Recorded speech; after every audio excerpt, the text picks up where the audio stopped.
Hello, I'm Brigham Avery, and welcome to Hollywood and Ivy, where Sunset Boulevard meets Addison and Clark.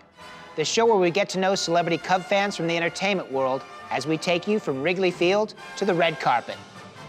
The following episode of Hollywood and Ivy was filmed live on location at 1050 North Waveland Avenue in the shadow of the friendly confines.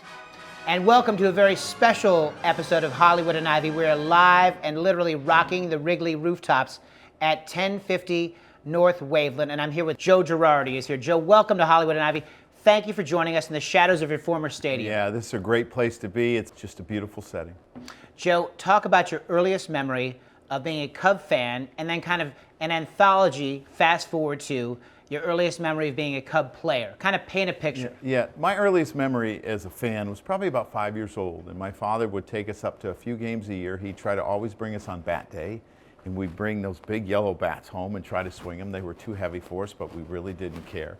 And then riding in the car with my father. My father was a salesman for Bryan Electric, and we would ride in the car. I would go with him, and we would listen to the Cubs games on the radio.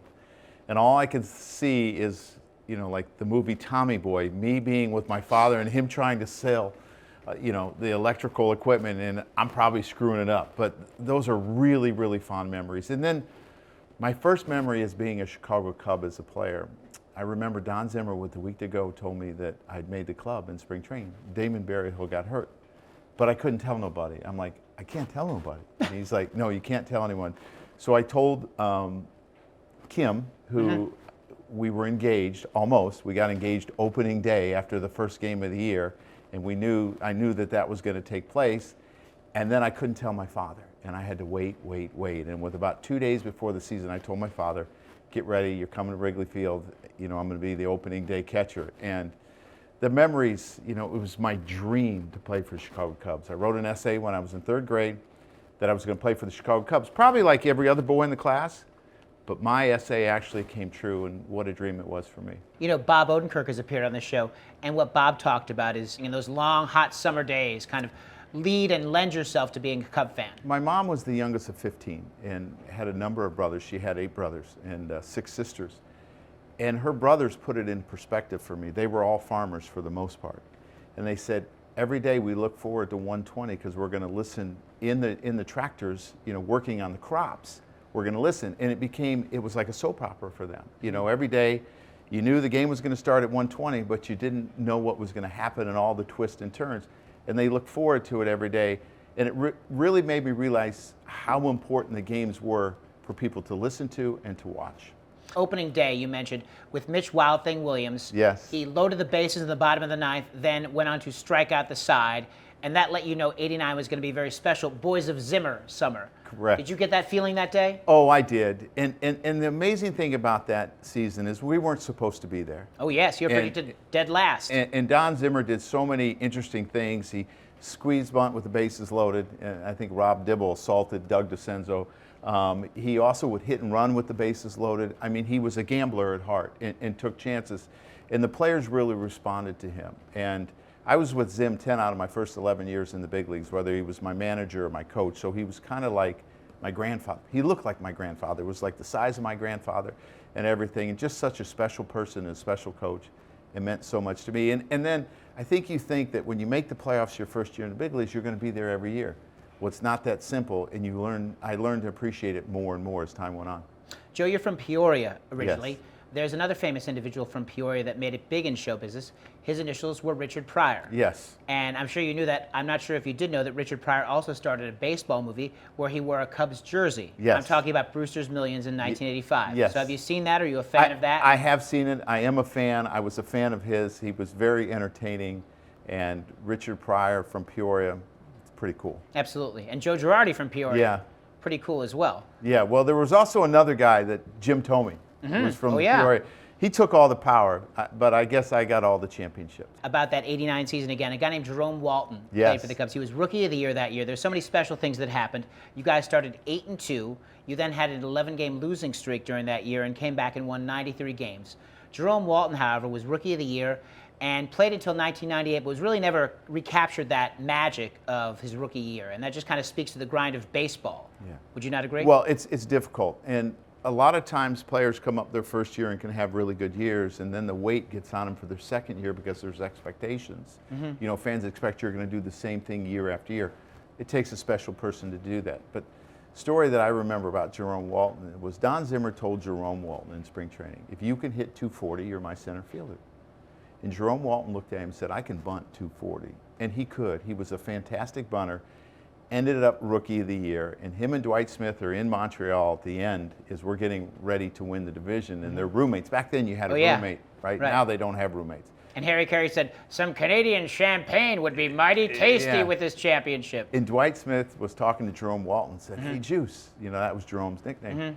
We're going to be 1-2 Rookie of the Year. Right. And Jerome looked at him and said, yeah, me one and you two, Dwight. That's right. And that's how it ended up. Do you have a favorite Cub team of all time, Joe?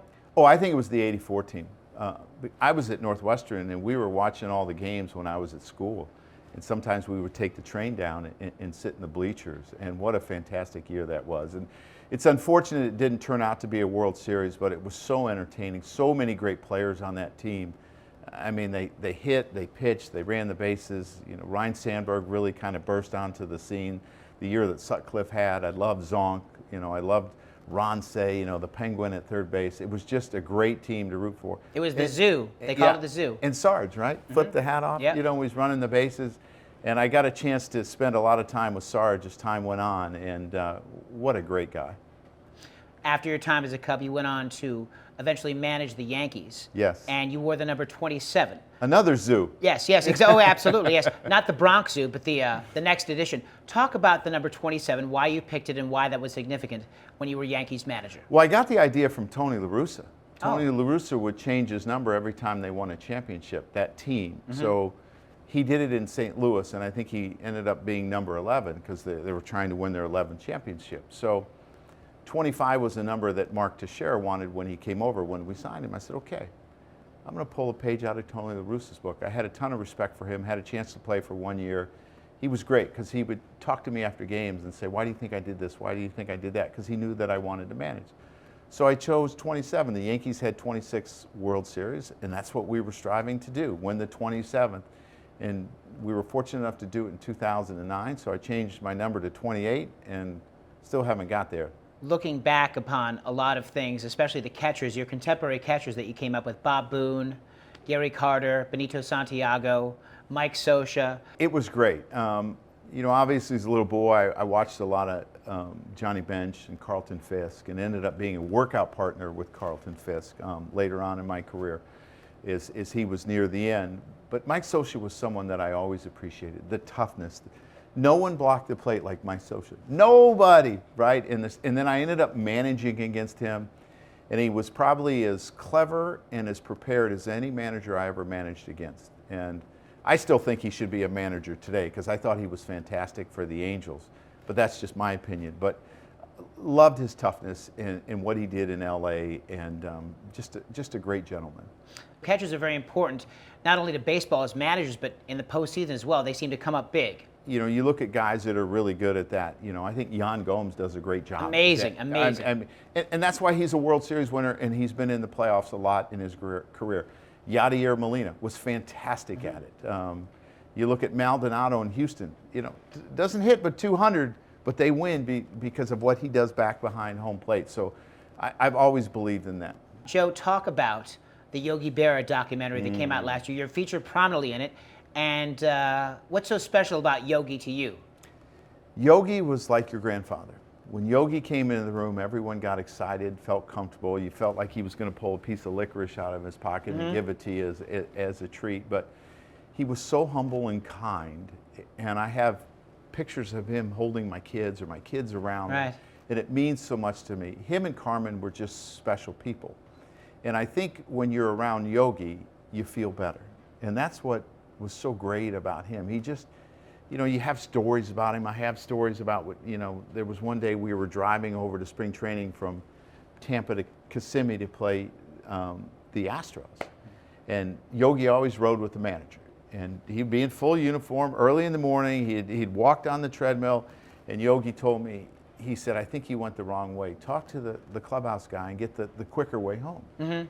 So I asked Steve Perry, not the singer of Journey, but Are you Steve sure? Okay. Perry, yeah, Good. Thanks for clarifying. who was the assistant clubhouse manager in Houston and in spring training. Mm-hmm. And he said, no, Joe, you went the quickest way. And I said, okay. So I get in the car. Yogi says, did you talk to Steve? I said, yeah, I talked to Steve, Yogi. He said, what did he say? He said, we went the right way. And Yogi looked at me and said, I told you my way was quicker. Don't you think, Joe, in a lot of ways, that his short stance, the fact that he used that big bat, made him such a good hitter? Like, he had a balance of him. He was a short, physical guy. He had that big bat, and he never struck out. No. Is that he had a fundamental way of hitting that I don't think anybody could figure out? He didn't strike out at all. No, and I think he had amazing bat-to-ball skills, and he could hit bad balls too, right? He was a really good bad ball hitter. You know, I think sometimes hitters that have short arms, it's hard to get inside on them because it doesn't take them much to get extended. And Yogi was just a classic hitter. I mean, you look at how many times he was, the MVP and how many times he was in the MVP conversation. He probably didn't get enough credit for how great of a player he was just because of his personality and his character. But Yogi was obviously one of the best of all time. 3 MVPs. Says it all. Yeah, and I think the other 3 years in that 6 or 7 year stretch, he was either second or third. So it sounds like a guy like that we know here, Michael Jordan, Yes. always in the running for the MVP. Right, and always deserving. Yes, Maybe. that's Yes. for sure. Yes.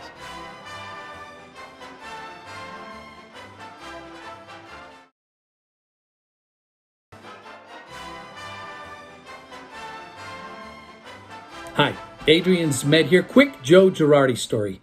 I always go down for spring training, and back in the 80s, I got really close with a lot of the players. And after one of the games, everybody's going to somebody's house for a party. So I said, I'll drive everybody. I've got my big Jeep wagon here. So everybody jumped in. I had Sutcliffe in the front, Rhino and Gracie, and Leon Durham in the back. And Joe comes running up and says, you got room? I said, yeah, we can squeeze you in. Before I knew it, he's jumping in over the tailgate into the back of the cargo area, and he pops up like Nadia Comaneci just won a gold medal. Love that guy. And welcome back to Hollywood and Ivy on the Marquee Sports Network. Today we're visiting with Joe Girardi. You've been on the receiving end, pardon the pun, of amazing pitching performances. One by Dwight Gooden in 1996, and then again July 18th, 1999 with David Cohn. Talk about those 2 days. And what's amazing, Joe, I'd like you to comment, is the fact that both of those pitchers were about 10 years past their prime, Gooden and Cohn. So the significance of those performances. For Doc Gooden, he was facing a very difficult Seattle lineup. And his father, he had just found out, was awaiting open heart surgery. And his father said, pitch the game and come see me tomorrow. And Doc wanted to go home, and his father said, no, you're going to pitch. So Doc pitched that game, and Doc's the guy that umpire throws him a ball, he throws it. He wants another one. Throws him another ball. I remember that. Yeah. So Doc would really have a hard time with this 20-second rule and this 15-second rule. He's always throwing the balls out. And Harry Carey would say, the umpire says, use the ball I give you, young man. Yeah. So, I mean, he had great stuff that day. I think he ended up throwing about 140 pitches. Amazing. He threw a lot of pitches. And it was just great for Doc because he was going through so much, and the sadness and the burden he had on his heart for his father. Really, really a special moment for him and for all of us, really. And it was kind of significant of that team because that team went through a lot of struggles. Joe Torre got sick. Joe Torre lost his brother. Yes. And, Paul O'Neill, and, in that little stretch, that 4-year stretch, Paul O'Neill lost his father. Brocious lost his Strauss cancer came back. It was a team that really stuck together and got behind each other and was always there for each other. And it was something that Joe Torre taught us. And it really worked out. So for Doc Gooden, it was a special day. And the David Cohn, it was Yogi Berra Day. Yogi came back to the stadium. Don Larson threw out the ball. I gave Yogi my glove. I asked him, I had this real little glove that we used to work with. I said, Yogi, you want the little glove like you use? He said, no, man, give me your big glove. I don't see as well anymore. And then I asked him to bless my glove, and he did. And that was a special day. We went through a rain delay that David Cohn had to sit down for about 30 minutes, but when he came back, his stuff was electric. And I think the most interesting thing about a perfect game is everyone on the field doesn't want to be the guy that screws it up. When it's a no-hitter, it's really relying on the pitcher. I think Doc probably walked 4 or 5 guys that day, so the perfectness of it was gone. A hit's a hit, but you could have an error that ruins a perfect game. I could have a pass ball. There's a number of things. I don't block a strike, and the guy gets on first base. So the pressure of the perfect game is like a World Series game. Your greatest accomplishment was hitting a triple off Greg Maddux in Game 6 of the 1996 World Series to solidify the first World Series for the Yankees since 1981. I think getting That a was hit off of Greg Maddux was probably my biggest accomplishment. Amazing. But the thing that I had caught Greg, and I'd seen Greg for a number of years, and I knew that he was aggressive, and I knew what he liked to do. And I was a guy that, you know, we had a bunch of guys on that team that liked to work counts and get deep in counts and get in the bullpen. That was not my DNA. I was like, I swing as soon as I see a pitch that I can hit, and I'm not waiting. I'm not trying to narrow it down to a little spot and drive it. And he actually threw a fastball that was middle away, and Grissom was playing shallow, and I was able to hit it over his head and end up with a triple, and we ended up winning the World Series. But I mean, that was a remarkable series because we lost the first game like 14-1, and Andrew Jones was like 12 and hit 2 home runs off of Andy Pettitte. Then I think we lost the next game to Greg Maddux 4-1.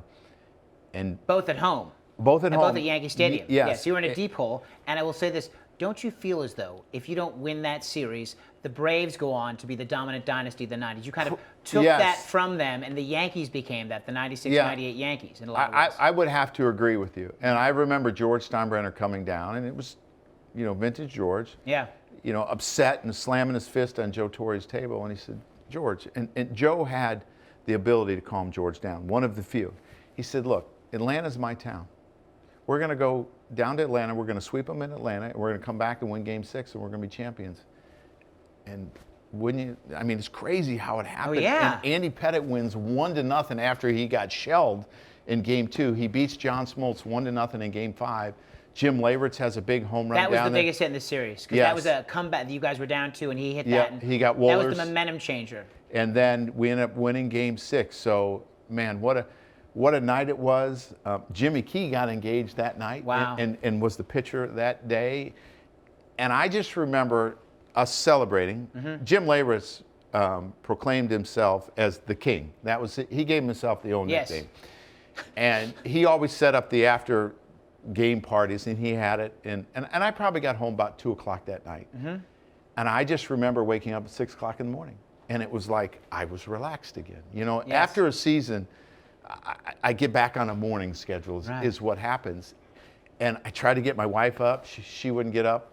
I went and got my father up. He got up. We went and had breakfast. We bought every paper in the newsstand. We took him home, and it was a celebration for a while. It's amazing the energy that you have just lasts after that. Now, after you win, as a high-performing athlete that contributes to a championship, you need to keep, it's almost like you have to do one more rep, right, to actually get it out of your system. Yeah, you have to get that energy out. Yes, It's really important to get that energy out. And then it's like there's a calmness comes over you because you're so excited to play every day. You understand the magnitude of every game and how important they are. And all you're doing is thinking, like all I'm doing is thinking of hitters and how you get them out. And how far do I have to get my starter? And then this guy comes in. How am I going to get this group of hitters out? And that's all you're thinking about. And you know, you dream as a little kid of being in these moments. Yes. And you don't want to waste them. And like I said earlier in the show, in 1989, we made the playoffs, and you think you're going every year. Well, it's not that easy. No. It's not. And it's really difficult to win the whole thing. So you have to have some breaks. You have to have some things that happen that aren't supposed to happen. And you end up winning a World Series, and you're on top of the world. And then you go back to spring training. It's like, back to work. That's right. Wow.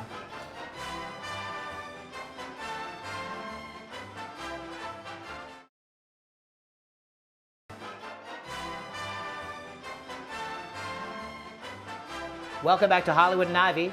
Today we're visiting with Joe Girardi. So Joe, share with us your favorite Harry Carey story. Oh, I think it's listening to him on the TV, and I think it's his description of when Doug DeCenzo bunted with the bases loaded, and Rob Dibble ran over down the first base line and threw it and hit him in the back. And Harry said, "That's assault." He was comical, and he was a big personality that you used to like to listen to. He used to call me Calvin Giraldi. He would mix up Calvin Giraldi and me, and he would apologize to me. And then I think he called me Al Giro one time. He did? Yes. Wow. And I'm thinking, I love you on that show, moonlighting your song. I have no talent like that, Harry. I don't. But He was bigger, and I grew up listening to him. Yeah. So to hear him call your name Yeah. is really special. And he would say your name too, and it's like he had such a hard time pronouncing that your name is not that hard. But No. Girardi. It was harder than it should have been. It was harder which I remember. backwards. Yes, yeah, always, absolutely. How special has it been, especially the second half of 2023, Oh. especially at home with these fans? It's become an amazing reciprocation of fans and players. So I get a chance to broadcast the games. I get a chance to do the studios, the pregame and the postgame. Mm-hmm. And to come out here after a game, people don't leave. Right. It's like, no, let's keep this good thing going. Mm-hmm. And I love it. This place is alive. Yes. It's electric. The fans are great. Seeing the kids play in Gallagher Way always brings a smile to my face. I saw a little boy, the fountains that pop up, and he was like this over it, and it hit him in the head, and he started laughing. I was like, oh, please don't cry, please don't Right. cry. Right. And then they're playing catch out there, and then you see little brothers, they start going at it and wrestling. It's just a special place. And I think the players realize how special it is to be here. It's a living Norman Rockwell image, isn't Yes. it? Outside right now. It really is. Mm-hmm. And when they don't have a game, it's like, oh man, this atmosphere let's get a game back. Yeah, that's right. We need some excitement. I think they need to play year round here. I know it would be Yeah. cold. It would be exciting in January. Yes, it would Right. be. Yeah. Do you reach out, and how special is it to have guys like Mike Talkman and Patrick Wisdom, guys from the area, playing for the Cubs? You did that as well. Have you Yeah. shared and talked to them about that? We just talked to Michael about it in the pregame the other day. I love it. He's amazing. The catches. He's just a gamer. Yeah, he's a guy that understands his role and never panics and always prepared. He's a manager's dream. Like we were talking to him about how do you prepare when you don't start. He says, well, I kind of manage the game along with the manager, and I know the situation. I'm like, oh, God, I wish everybody was like you, Yes. right? Because you don't have to tell them everything Right. to do. But he realizes how special it is to have his family here, his wife's from here, to be able to go home, and you're home. Right. And I'm sure the tickets in the beginning were a pain because everybody wanted to come see him, but you got so much support, and you need it during the course of a season. And when you're from Chicago, when you play in Chicago, there's nothing like it because you just know. And I'll tell you why that is. Bob Newhart says this: the weather, being it's so hot in the summer, cold in the winter, makes you put on no airs. So it's the real. People are so honest with each other. And that honest feeling of success and having it here is undeniable and so great. Yes, and there's another thing that I say. You can always tell Chicago people, because I live in Florida now, and I've gotten kind of soft when it comes to weather, and I get cold really easy. I heard that. It's 45 degrees and people are wearing shorts and a sweatshirt. I'm like, what are you doing? Right? I got like 4 layers on. Yeah, that's right. But there's a toughness and there's a grit. And the with honesty, Chicago of that. Yes, yes. You're right. And they're honest fans. And what do they want? They want players to play hard and invest in the game. Yes. That's what they want. Right. Yeah, they want you to win every day, but they want you to put out a good day's hard work. And if you do that, they're going to love you. The one thing about Chicago fans, I will say, unlike any other fan base that makes them unique, is the forgiveness. They are so forgiving, Yes. and they've had to be. Yeah. So well, there's been a lot of years that things haven't turned out the way they want, but they still keep coming out. And Yes. it's rich in the tradition of families coming out. And as a little boy, I came, and then I was a fan as an adult, and as I gotten older, I'm even a bigger fan. Right. And that's what you see. And there's generations, grandfathers bringing grandsons, grandfathers bringing their granddaughters. Right. And it's just wonderful to there's see. nothing like it. No. Yeah. Joe, thank you for being here. It's been outstanding. Thanks for having me. Appreciate your time.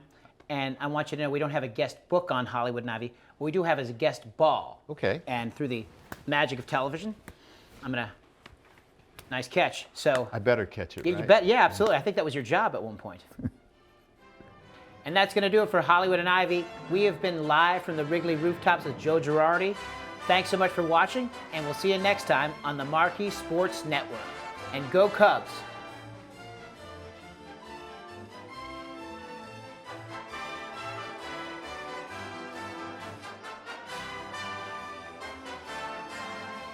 Today's episode of Hollywood and Ivy was filmed live on location at 1050 North Waveland Avenue at the Wrigley rooftops in the shadow of the friendly confines. Set design provided by Clark Street Sports. For the best Cubs gear, go to clarkstreetsports.com.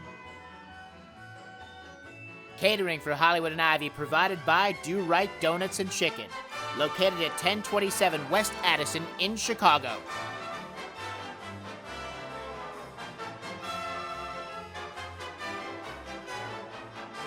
Hollywood and Ivy is a presentation of Brigham Avery Productions.